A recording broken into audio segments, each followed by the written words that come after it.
The best product teams that I ever worked with don't argue over things like whose responsibility is this, or I don't understand what design does or what product does. In fact, I've seen hundreds of product teams now as a product coach, and this has been a clear theme between the best product teams and I don't want to say the worst, but you kind of get my point. The other day, I ran a webinar to over 150 product people on this topic. I wanted to share my experiences about how the best product teams collaborate, as well as giving a bunch of practical tools and activities that you can do to help increase collaboration in your team. So, as I mentioned, I'm a product coach. As a result of that, I get the absolute privilege to spend lots of time in many different companies. I have many different clients, from small companies to large companies across a whole bunch of different industries. And I also do one-on-one mentoring. I have a product mentorship as part of Product Pathways. And that means I get to also speak to and spend time with a lot of individual product managers, leaders, founders across a whole heap of more companies all around the world. Also, reflecting on my own experience, collaboration was one of those things that really stood out as something that truly separated the more average teams from like the best teams. And if I think about the best teams that I worked in, there was definitely this very high level of collaboration. Now, I know that sounds really fluffy and it's like a no-brainer, but there's a lot of nuance behind what does good collaboration look like. And super timely, like literally 2 hours ago, I was in a discovery workshop with a product team, basically the product trio for one of my clients. And it was a great example of, get into what good looks like. And I actually even said it to them. And I was saying to them in it, and I thought this story was worth adding, and I did this very last minute. I said to them that, like, if we went back a couple of weeks ago or a couple of months, 3 months ago, and if I was describing to them that, when we think about this like kind of product process and we think about like going from problem to solution to design to build, releasing, and this feels really like linear and we go from one step to another. I said, if I was trying to describe what they just did, which was part of that workshop, they were going from problem to like solution. So like 1 minute they're talking about like this really nuanced thing around the actual solution and what they're trying to build. And then they're kind of like rewinding all the way back to like, well, actually the problem that the customers are actually facing is this. And we know from the interviews that we've run that, they said that this was a challenge or they would just do this. And what they were actually doing looked a lot more like this in that session, right? And what I was saying to them, and I experienced this over and over again, and I went through it as well, is trying to describe this. Like if I tried to describe that you could go from really detailed solution back to problem and back and forth in the space of a 30-minute conversation, you would just be confused as to how that would be possible and how that would be effective. And it's one of those things that is really hard to describe. And it's very hard to really, I guess, understand it truly until you've experienced it. But this is actually what that level of collaboration looks like. And this is actually what the product process looks like, unfortunately. It's a real spaghetti mess. And the reason why we do this, and it has to be messy in this way, is because product requires many different parties with many different perspectives all coming together, right? We need someone to think about the product. We need, obviously, design inside that. We need engineering, people to build it. We need, maybe marketing. We need sales, that type of stuff. You can throw a whole bunch of other roles onto this as well. And underneath every single one of these roles is a whole bunch of skills, activities, expertise that like individuals kind of bring to the table. And all of these things are necessary for product success. And I don't know about you, but I'm yet to meet somebody who is fantastic and can do all of these things. Now, being a founder myself, I know what it's like. When you start a company, you kind of try to do all these things and you're definitely a generalist, but very quickly you realize the gaps that you have, you try and plug those gaps. But as soon as you start to make revenue, you actually start to hire and find people who are actually much better at it than you, right? So product ultimately is a team sport. There's this really good interview with Steve Jobs. I encourage looking it up because if you haven't watched it, it's actually fantastic. It's called The Lost Interview with him. And you can find snippets of the interview on YouTube. There's the snippet in there where he's talking about, I think it's John Scully that takes over from him. And one of the things that he describes is he says like Scully got this disease. And he says that he's seen this disease in many people. And it's the disease of thinking that a really good idea is 90% of the work. And he goes on to say like that we just need to come up with this brilliant idea and we just need someone to write it down and to tell other people what to do, right? We just need you to build this idea, and that's the majority of the work. He goes on to say the problem with this thinking is that there's just a tremendous amount of craftsmanship between a great idea and a great product. And this has very much been my experience too. And he continues to say, like, how the idea starts and how it comes into that process, and ultimately how it comes out the other end, are usually two very different things, right? There's a lot of shaping and changing and iterating that occurs throughout that process. Now, the mess is hard to navigate and people don't like it. And that's why we prefer to go down this path of having these clear lines of responsibility, right? Like we want to be able to say, where does one role start and the other role finish, right? So we want to know like, okay, what's the product box and where does design sit and where does engineering sit? And I understand it. It comes from a good intention. It comes from a good place. We feel like this is messy, this is hard, everyone's stepping on each other's toes. I don't understand, where my role starts and ends and somebody else's role starts and ends. But besides the very obvious problem with that being that making it more like waterfall and not this collaborative way, great products are really built at the intersect of, well, what our users care about, what is viable to our business, and what we can ultimately achieve with the technology, right? And we often refer to this as desirability, viability, feasibility. And this is why we often have roles that, evangelize in each side of the fence. Now, when you go down this path of like, okay, let's stop people treading on each other's toes, let's come up with this, clear lines of responsibilities, as we often say, you actually end up with a picture that looks a lot more like this, right? Where there's no overlap because, we're trying to protect each other. And like I said, it comes from a good place. Now, a danger with all that is what you actually create is a whole bunch of gaps and handovers where knowledge and information is lost. Every single time we hand something over, we miss context, we miss information. There's just no possible, feasible way to be able to hand all of that across. And we also incur a coordination overhead because we need to actually now, coordinate with each other's there's dependencies that side of the fence. Now, this would work fine if it was as simple as, a nice, neat chain of events.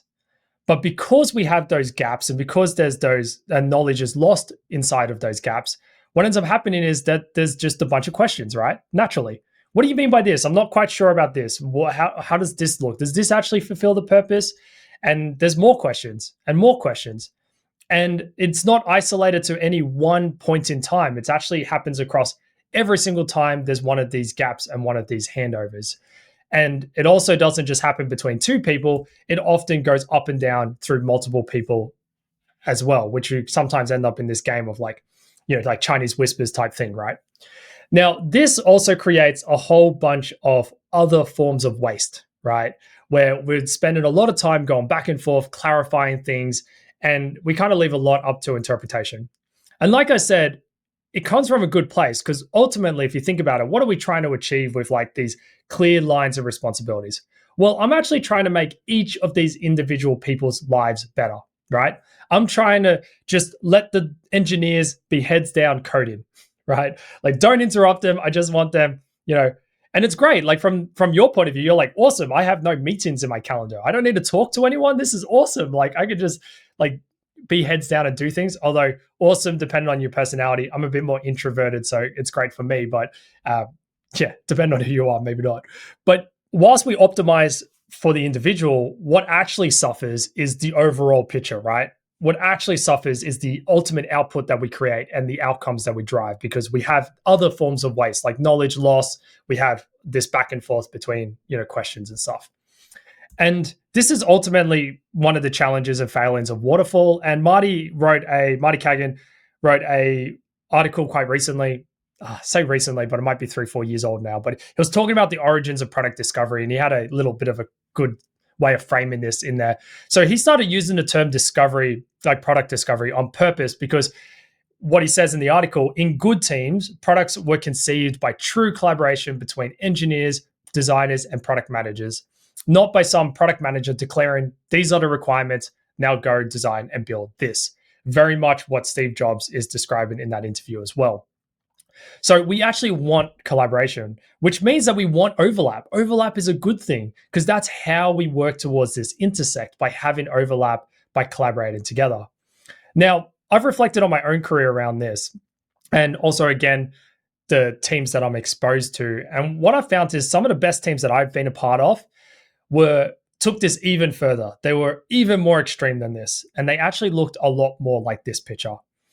And what it meant was there was very few things that we did individually. Now, of course, this doesn't mean that we don't have individual working time. Of course we do. We're not like joints at the hip with everything. But there's a much more overlap. Like we collaborate on almost everything. There are very few times where, say, multiple days will go past where we haven't, got somebody else's feedback on something, right? So, if you're building a product spec or designers are doing a design, it'd be very rare that like 2 days go past or 3 days that go past that you haven't included other people in that conversation. This means that we're defining the backlog and we're defining the problem space and stuff together. Yes, as a product manager, you might lead that. You might have initial drafts and might have initial thoughts, but you're getting everybody else to input into that, right? Does this make sense? Is this feasible? What do you think? This means that we interview customers together. So again, rather than trying to optimize for engineers writing the maximum lines of code per day, we want to have less code and we want to involve them in things like interviewing customers, because the better that they understand who they're building for, their problems, they can build better solutions off the back of it, and everything kind of speeds up off the back of it. We uncover opportunities together, we synthesize together, we ideate together, we spend time designing together because we need to understand what's feasible and what's valuable, not just what's desirable. We do things like, this is really tangible for you, we do things like story kickoffs. So if we're picking up a new user story or a new backlog item or a new feature, we do a kickoff, do a feature kickoff. Get the trio together, get multiple people, get whoever you need, get them together, spend 15 minutes, 30 minutes, an hour, whatever it takes. Do a kickoff, make sure everybody's on the same page. Yeah, share that knowledge.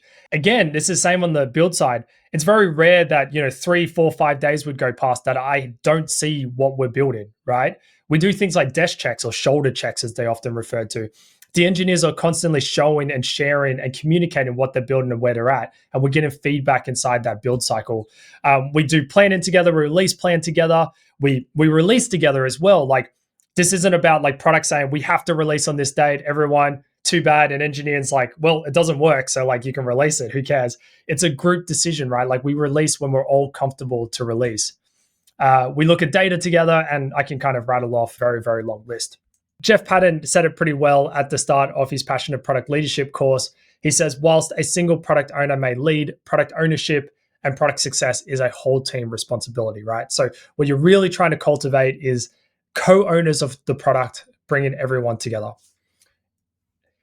Now, let's go through some practical ways you can kind of drive towards that and build towards that. So I'm going to go through a bunch of techniques that I use day to day with my clients. They're kind of repeatable things that I've introduced in startups all the way to large enterprises, and they're all really useful, and hopefully they're just things to add to your toolkit. So the first thing I want to take you through is this model that I refer to as driver navigator. So the idea behind this is a bit of a role clarity exercise or framework, whatever you want to call it, that doesn't go to the extreme of like clear lines of responsibilities and like hardcore races. So it's not that hard to do. It's very lightweight, but it also tries to encourage collaboration, right? So it wants to give the right level of role clarity while still encouraging collaboration. And the way that this looks is, you can think of like the product cycle, or the product development cycle, I should say. And at every stage in this process, we have somebody who's driving and somebody who's navigating, right? And what we usually want, we want one driver, and we can have as many navigators as we want. Now, let me take you through an example. This is not meant to, so prefix, this is not meant to be like the way that you have to do it. This is just the way that I've predominantly worked, and by no means is the best way to do this. So at the beginning of the process, at the beginning of the funnel, we kind of have product driving, because we're trying to decide what problem spaces to focus on, right? Like, so product kind of owns what problems do we solve. And then we have design and engineering in the navigating seat. So this means that, again, you don't do that on your own. You might have a initial view of it, but you also include them in that conversation. Same goes for kind of problem-based discovery, right? Like, so validating that, we need to do that together as a group. However, as we move into more the solution space and we actually start to hone in on, a handful of solutions that we actually want to ideate and test, at that point, I hand the driver's seat to design, because now we're getting into like detailed designs, we're getting into usability testing, we're getting into, all that type of stuff.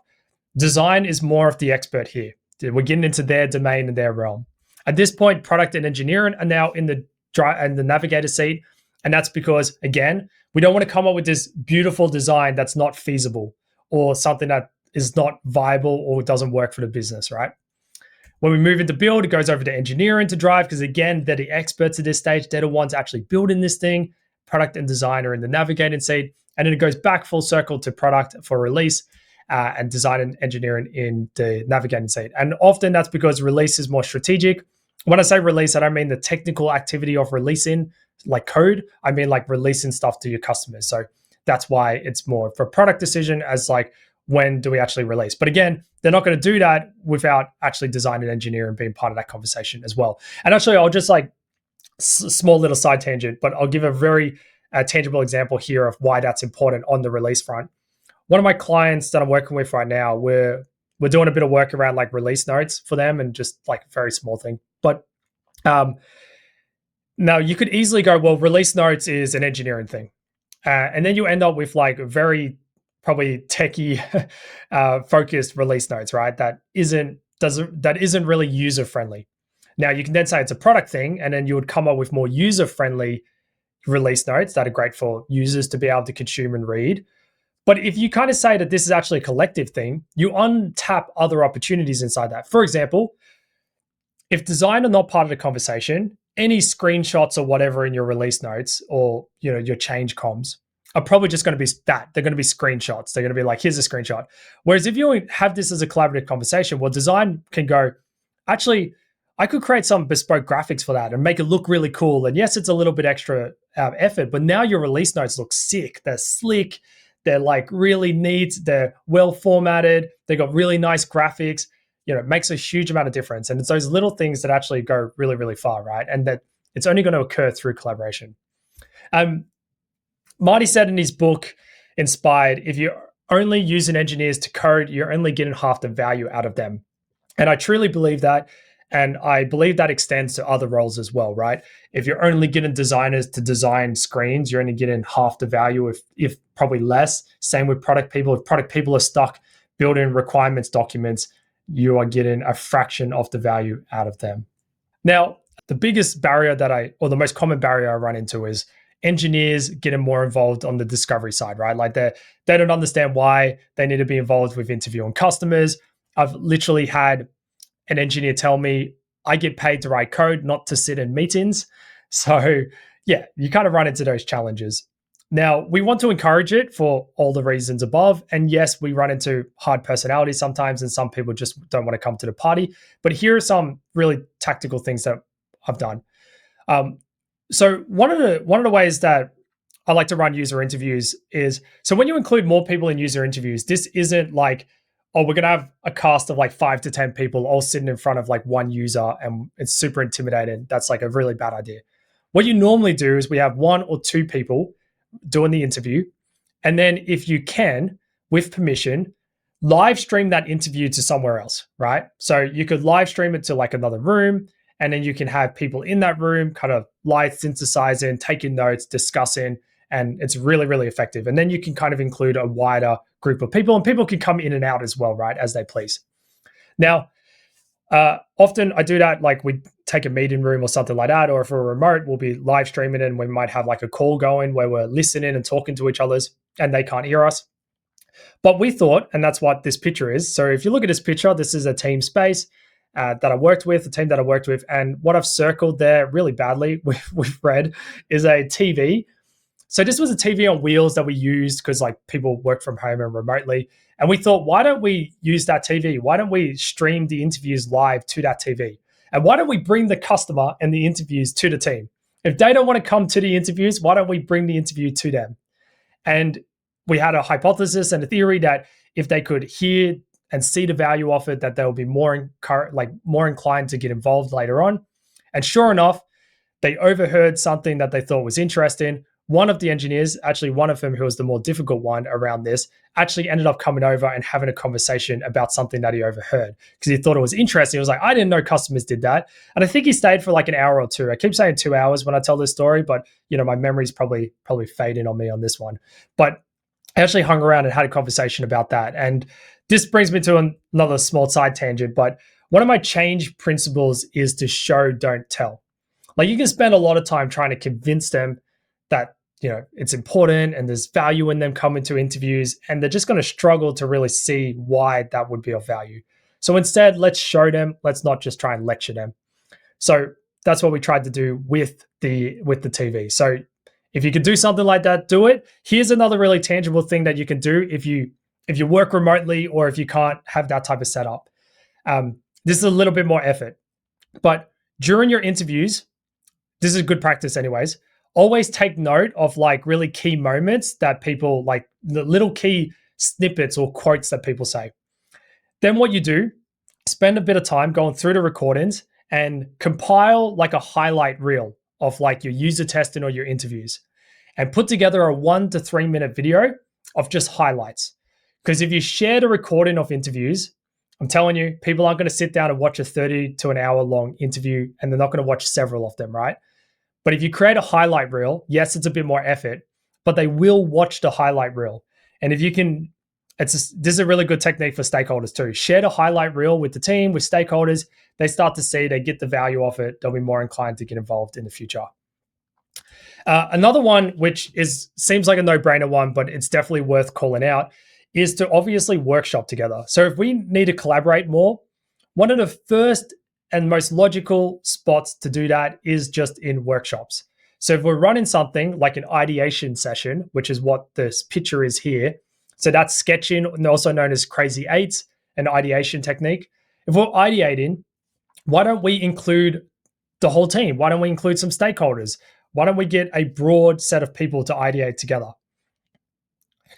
This, I love doing this as like the first thing, because especially if you use a technique like sketching, this is something that anyone can do. It's very low barrier to entry. It's very low skill. You don't need to understand much. You just need to be able to come up with ideas and to come up with really bad drawings of them, right?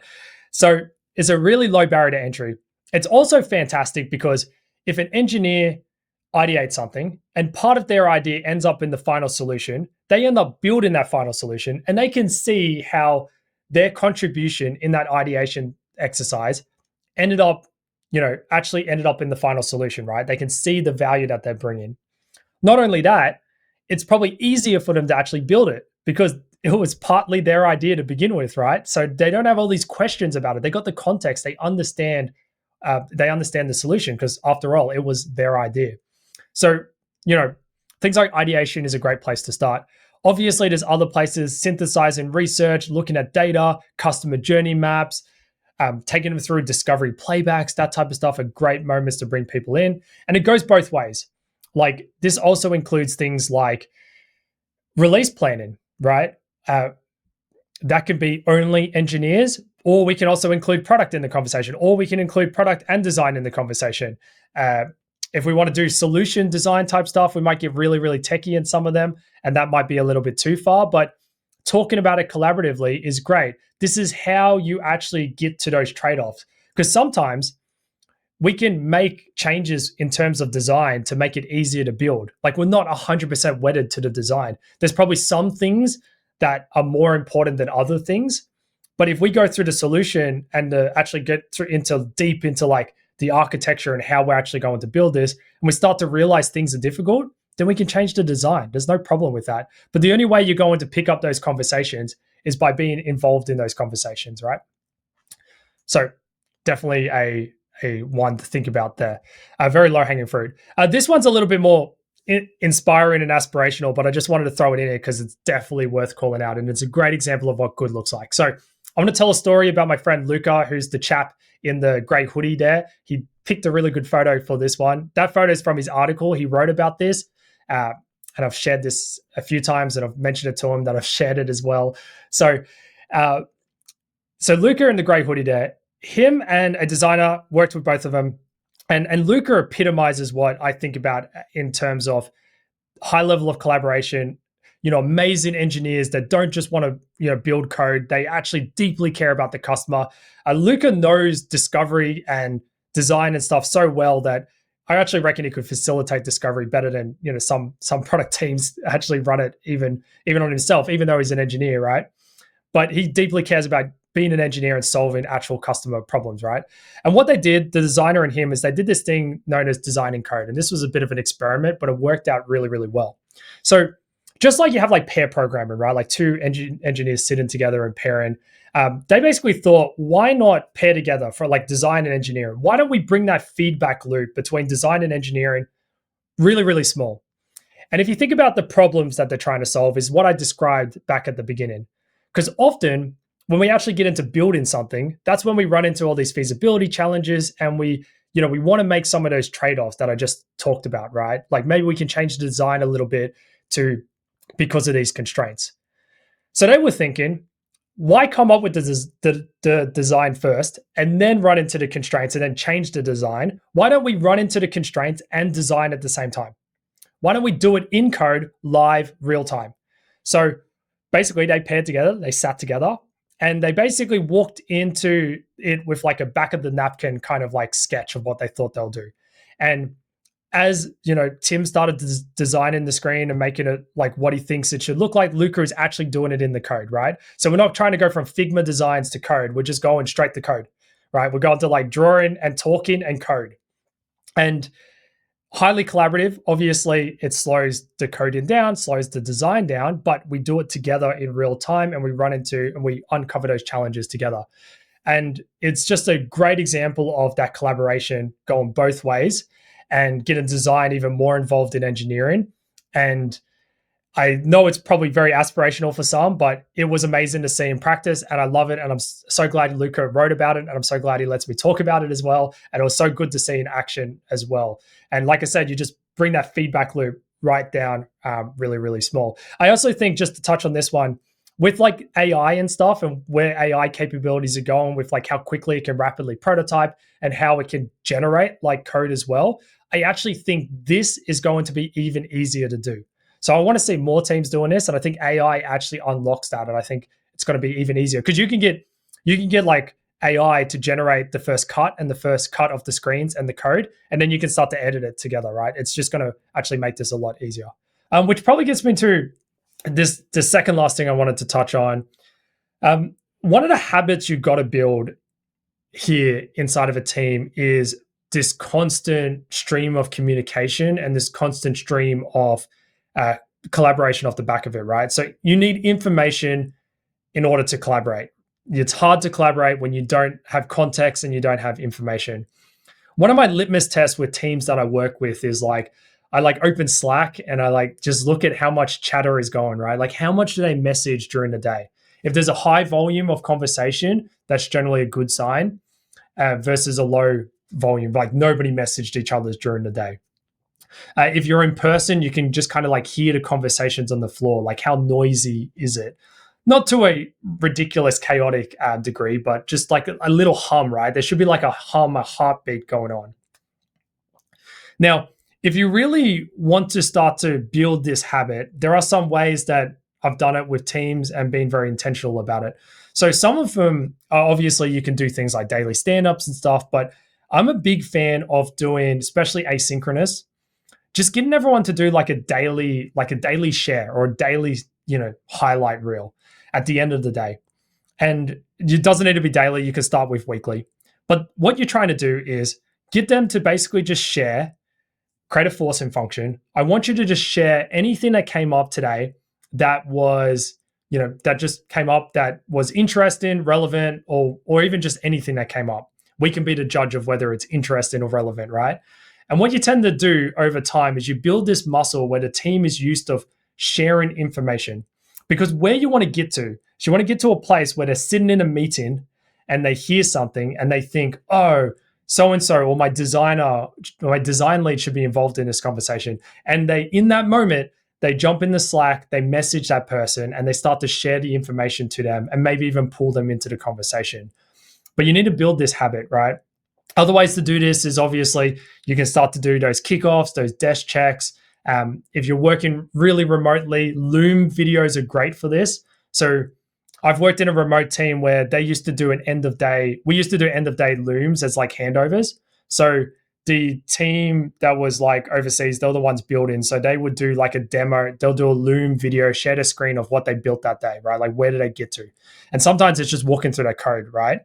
And then we would do the same. We'll be like, we'll do a Loom of like the conversations I had and where things are at. And it's like, okay, this, this story or this, backlog item is at this point. Here's the things to consider, and we'll work that way. But again, it's that constant stream of communication. So last technique I want to go through is another variation on this, right? As another like tangible tool to help kind of encourage collaboration. So I was working with a product leadership team. So like group product manager, engineering manager, and design manager.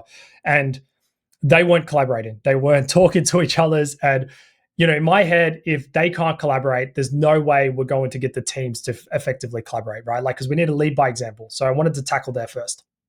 And what I was noticing was like little things were happening, right? Like two people, let's say the group product manager and the engineering manager, both were trying to chase down contract renewals for like engineers because they both care about it, which is great. And they're both thinking about it, but they weren't talking to each other. So they'll go chase down, the contract. They're talking to the same people. It was a mess.